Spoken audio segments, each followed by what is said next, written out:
So Jake, we're both big Kawasaki fans. Yes. And I've never drove a Ridge, and I've been reading a lot about them online. I really want to go drive one. Okay, you and me both. It's been on my list. Yeah, but we don't have one. Yep. But I hear Young's leaves the keys in some of their vehicles. I think we ought to just check it out and kind of see what happens. So what it sounds like is it more sounds like we're gonna just go take one? Channel your inner gangster a little bit, and let's just roll and see what happens here. You know, stay with.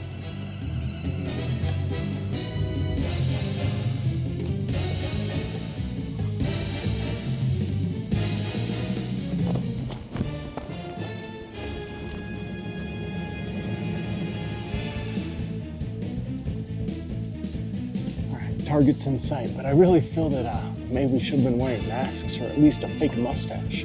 Yeah, or maybe we shouldn't have a cameraman film us committing a felony. Oh, there's that.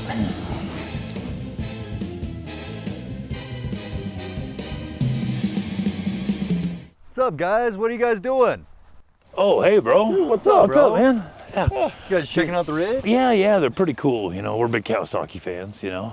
Yeah, we haven't drove one or seen one before, or, you know, like we've read a lot about them on the internet and just kind of curious, you know. Why don't you guys just take it for a spin?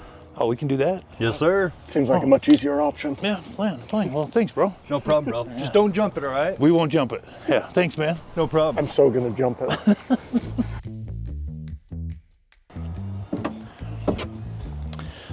Inline 4-cylinder, 95 horsepower, 65 foot-pounds of torque.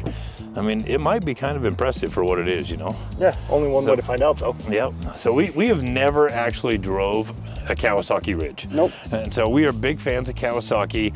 In the enclosure world, we've kind of leaned in the Polaris world for the most part. We have a Defender as well, but we've never played with this. No. You know? No, we poked around them quite a bit, been in and out of cabs, but this will actually be the first time we get to take one out without fear of a felony. Yeah, so, that's kind of a nice thing. Right? Thank you, Youngs. Appreciate that. But it's like Kawasaki, we have a pretty long history with. When Kawasaki first came out, they came out with the Terex. Mm-hmm. The Terex was very loud. Like it sounds like a rod's coming out. Yep. But Kawasaki's reputation has always been overbuild and underpower. Very much. And because of that, they have phenomenal longevity. The Terex is one of those machines, they were very affordable. Anybody could get into one of those and they just last forever. They're very reliable. And then the KRX came out. Yes, which is by far one of our go-to crawling machines at the moment. Those things are mules on the rocks. They're extremely reliable. They are absolutely great machines, and that made us fans of Kawasaki. Yep. So now the question is, do they transfer that onto here? Yeah, because we have a lot of experience with Rangers, Defenders, a bunch of cabbed machines, our Expeditions, and we want to see how this really compares to what we're used to. Yeah, if you go back to the early days of the enclosures, the cabs would bleed out, they wouldn't hold heat, they wouldn't hold air, you get dusty when you're riding around on some of them. Yeah. So cab sealing is super important, whether the doors rattle, the fit and finish, the function, the comfortability out of them. You know, it's like, and what features you get in them. Yeah. So I think the best way to do this is to give an honest review is let's go to the mountains and drive this thing and see what it's all about. Let's do it.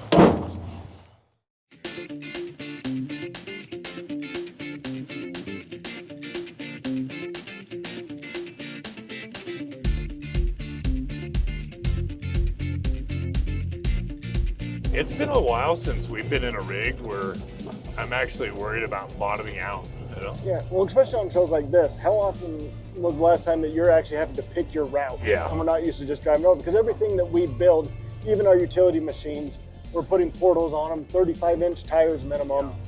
It's because I mean this thing has 27-inch tires on it. Yeah. And it's like, I mean, that's fine. It'll handle this stuff like no problem.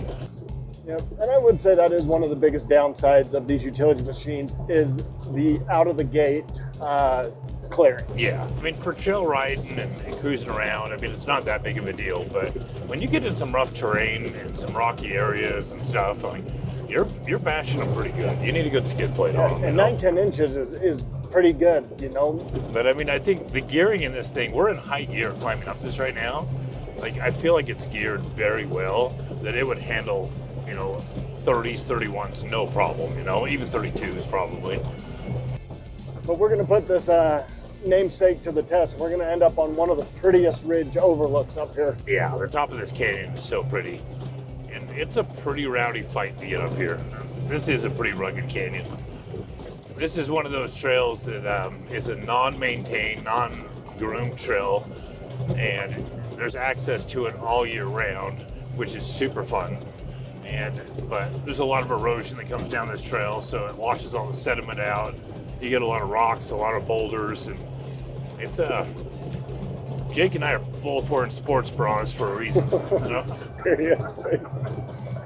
But speaking of that, right now we're still in two-wheel drive. We're doing fine. I guarantee at some point we're going to have to kick that in. Yep. And Cowie, looks like they put in the same diff system that they have in the KRX, which is the selectable, we call it three-wheel pill and then four-wheel lock. Yeah. And to be fair, on a platform like this, a very usable feature. On rock crawlers, we don't like it at all. Yep. And when you're in three-wheel, you basically have an open, limited slip going on in the front. But when you're rock crawling and it's technical and you're full locker, it does bind up the steering a little bit more. But the cool part about it is, especially in a platform like this, is, you know, if you're on a snowy road and it's not real bad, but you want a little more traction, putting it in three-wheel does give you a lot more stability. Fair, yeah, and three-wheel does not rob anything from your steering, which is awesome. No, it's very convenient. You know, but like I said, in the rock crawler world, not our favorite setup, but on this, it makes all kinds of sense. A lot of function to that. So I was kind of curious last night how well these cabs are going to hold heat, especially with last night getting down into the mid-20s. We've been sitting about 30 degrees right now. We've been running the heater, and it's only been on level 1, level 2, and I brought my thermal indicator. Oh, nice. Okay. Equipment, get data. It's maintaining 82 degrees in here. Yeah, on low. And like I said, I don't feel like it's changed at all with speed, you know, which says something about the cab. And it's actually pretty quiet. Like, it's not rattling around. It's not, the doors aren't moving. I don't feel stuff vibrating around. Yeah, the door's still solid. I do feel something a little beyond the firewall. I hear a little bit of a rattle, but it's not that annoying. No. And really, it's, for as rough as this terrain is, it's riding pretty darn good. And this is it's a decently rough road. Yep. Especially with 27-inch tires with probably 15, 20 pounds of air pressure in them.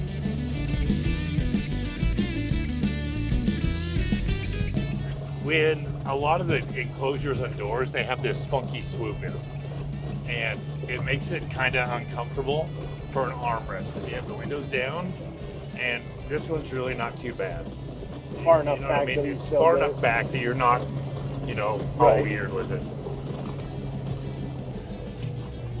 This thing really does not feel very roly-poly to me. I was actually nervous of that, and I don't know if it's because of our low center of gravity and the amount of clearance we have with the current setup. Yeah. But it really does not have, like you said, the very roly-poly feel to it.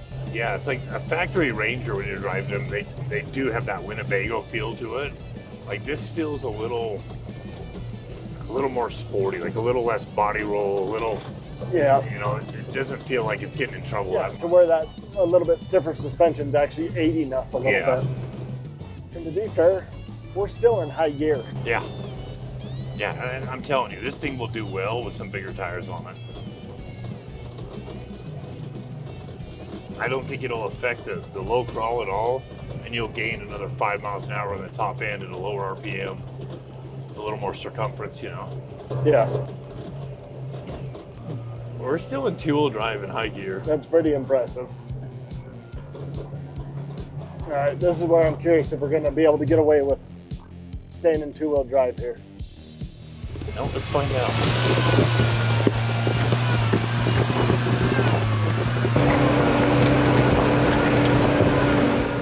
Yeah, that's a pretty good angle that we're going up right now. I know that never translates to video. Yeah, but it's pretty steep right here. This canyon picks up a lot of elevation really fast. Very minimal slippage through that. Like, it holds pretty well. I mean, that's something without a lot of that roly-poly, you don't get a lot of weight transfer where it's keeping weight on the ground. It's keeping the wheels planted, really. Yeah. I thought for sure we were going to have to kick that into at least the three-wheel pill mode. Yeah. It was so pretty up here a couple weeks ago. Crazy how quick the leaves have fallen. Yeah. let's kick into, let's see here, with that sport mode, let's go to work mode and see. I'm guessing this is like the Polaris's are, where it changes the throttle sensitivity. I like in the Polaris when you get down into that comfort mode, because the throttle's not so touchy. Right. And when you're bouncing on rocks, you're not kind of whiskey throttling it a bit, you know? But every time you click it into work mode, I feel like I gotta get out, put on some gloves, and grab a shovel. Did you bring any of that stuff? I brought some T-posts. I'm curious. I just want to see, put it into low. Let's see if low's too low. Or once you do put a little bit bigger tire, it might actually just be perfect. So from the looks of it, we're gonna hit about 5,000 RPM at about 10 miles an hour. Yeah. In low gear, which, 6 miles an hour at 4,100 right now. to be fair, and to give them huge props, haven't we absolutely loved the gearing in our KRXs as well? I would they've argue done a phenomenal job at gearing, clutching, and everything. their clutching is really, really good. Like when you think about that KRX, I mean, that's literally a platform you can just throw a set of good 35s on, not mess with the clutching and the gearing at all, and they perform very, very well. I almost would argue they do better with a 35 than a 32. Yeah, and I'd probably argue they'd probably do better in more capable drivers' hands, but we're not going to talk about that. Oh, wait for it. She's going. She's going. Oh, goodness gracious, I'm going to get this a little Thomas the Train sticker.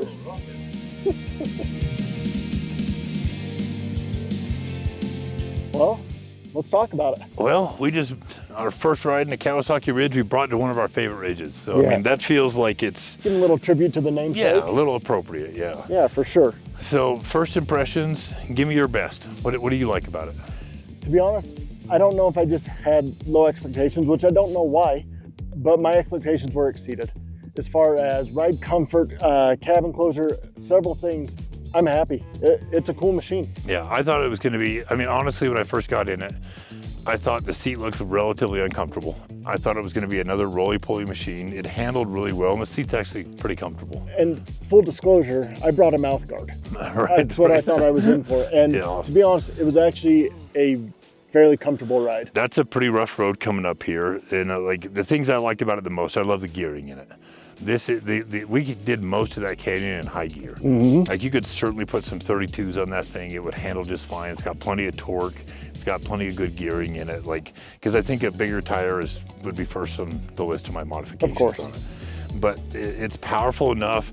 The inline 4-cylinder seems like it has, I mean, 65 foot-pounds of torque, but it's also a 4-cylinder, so it holds that torque. To be honest, the other thing that I really liked is how well that cab held heat. Yeah. We actually had to turn down the heat several times because it was a little too much. Yeah, and we know from experience in a lot of these machines, especially 40, 50 miles an hour, the cabs bleed out. Like this didn't bleed out at all. It was very comfortable inside. Yeah, and being 30 degrees out here. Yeah, it is cold up here right now. So, you know, it's like, it clearly has snowed the last day. I mean, it's freezing up here. It was nice, it was warm. And then walking around it in typical Kawasaki fashion, heavy duty axles on it, heavy shocks, heavy ball joints, heavy, you know, A-arm bushings, like typical Cali fashion, they just overbuild almost everything. Yes. And so, I mean, I think longevity wise, these are probably a top tier machine for that, you know? Yeah, I would agree. So let me ask you a question. You see yourself having one of these in your garage? Yeah, I would totally buy one. I think that we probably end up will.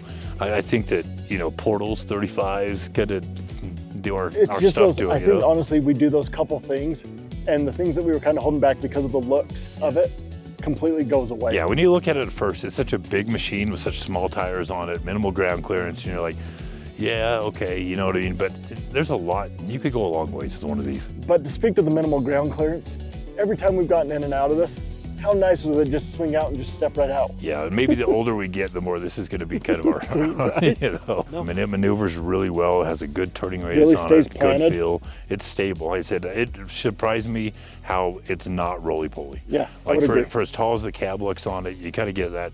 Yeah, and I didn't feel that. Even when we were really off camber in it and we were traversing around some rocks and some big ruts there, it felt super stable to me. So I think they did a great job with it. Yeah, I would completely agree. And what do you say we get back in that heated cab and start making our way back down? I like that. It's too cold up here for me. So Okay. I'm not ready for winter yet.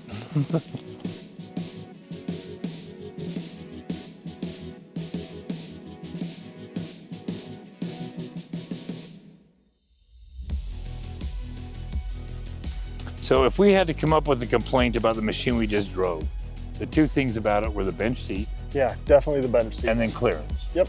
This is the XR model. This one costs a little bit more, but this comes factory with a 30-inch tire, and it's got buckets and center consoles, Yeah. front and rear. Which is pretty dang cool. That is really cool. Our complaint about most of the enclosed, machines have always been the bench seats, bench and seat. the way you sit in them, Yep. So this resolves that problem. I said it's a little bit more money, but you know where the money goes. You see that over there? Oh, Let's go check that out. it was actually calling my name from like 3 miles out before we got here this morning. You felt the But, tingle too? dude, I am so excited for this platform. Like, So these are the Kawasaki Teryx H2s, which is their new supercharged platform, and I cannot wait to get behind the wheel of one of these. this is a KRX on steroids and a half. This is 250 horsepower. The A-arms are a lot beefier in them. It looks like the bulkhead's the same, so we might be able to get away with interchanging some parts on them. But I cannot wait to build one of these. That interior is so sick. The fit and finish and the things they've done to it, it's like, I have a feeling this is gonna be our next go-to rock crawlers for at least the next few years. I have a very good feeling we're gonna have a couple of these sitting in our garage. Yeah, I am so excited to build one of these things, But coming up, we're gonna do a review on this machine. Yeah, there's a couple of them coming in here that we can nab up, that we can put some miles on. I believe this is a customer's car, so we probably shouldn't better touch it. just leave it. But they got a couple of them coming. This will definitely be the next review you do. I cannot wait to put some seat time in this thing. You and me both.